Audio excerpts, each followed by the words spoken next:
كاندي الشوكولاته. طب انتي جربتيه قبل كده؟ طب تعالى اقول لك عملته ازاي واقول لك رايي فيه.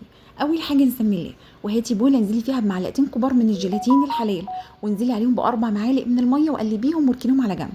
هاتي بقى الطاسه انزلي فيها بكوبايه من اللبن الحليب، عليها معلقه كبيره مليانه من السكر، وعليها معلقتين كبار من الكاكاو الخام.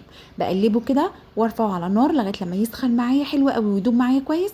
هرفعه من على النار وهبدا اضيف عليه الجيلاتين.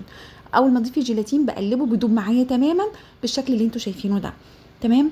خلي بالك ممكن تضيفي بدل السكر عسل ابيض، وممكن تضافي كميه السكر لان هو سكره طلع دلع معايا شويه، يعني حبايه مسكر قوي زودي كمان معلقه سكر. بعد كده بحطه في اي حاجه بقى حابه يعني تحطيه في القوالب بمعلقه بالبراد زي ما انا عملت كده، تحطيه في اللبانه وتصب بيه، اي طريقه صب تكون سهله معاكي.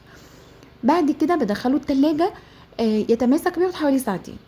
عايزه اقول لك على حاجه، القوالب السيليكون لازم تبقي حطاها على حاجه ثابته، علشان لو جيتي تشيليها وسبتيها وتشيليها كله هيتكب معاكي، فلازم تحطيها على حاجه ثابته عشان ترفعي بيها وتحركي بيها. عمل معايا الكميه دي كلها، بعد ما تماسك معايا بيطلع معايا بمنتهى السهوله. وعايزه اقول لك كمان ادهني القوالب مسحه خفيفه كده بمنديل زيت، بتنفع حلوه قوي، بتطلع معاكي فيه لمعه كويسه كده، وبيبقى سهل كمان اكتر وانتي بتطلعيه. طلع بقى طعمه ايه؟ طعمه حلو جدا، بس كان دلع شويه معايا لان انا كنت حاطه معلقه واحده سكر، بس كان طعمه تحفه. حلو، حابه تجربيه جربيه، سهل وبسيط والولاد بيحبوا الحاجات دي قوي. غير بقى ان في جيلاتين كمان، وجيلاتين مفيد للشعر وللبشره ولحاجات كتيره، فاعمليه وانتي قلبك جامد، جربيه هيعجبك جدا.